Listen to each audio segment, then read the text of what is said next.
লা ইলাহা ইল্লাল্লাহ মুহাম্মাদুর, যেখানে আমার আল্লাহর নাম সেখানে বিশ্ব নবীর নাম আছে না নাই?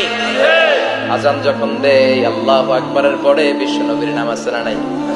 একামতে আছে না নাই? আবার আল্লাহর জন্য যখন সালাত আদায় করি শেষ বৈঠকে বিশ্ব নবীর উপর দুরূদ আছে না নাই? রাফা'না লাকা যিকরাক, ও নবী আপনার নামকে আমি অনেক উপরে তুলে ধরেছি, আমার নাম যেখানে আপনার নাম ওইখানে, গোটা বিশ্বব্যাপী আপনার নাম ছড়ায় যাবে।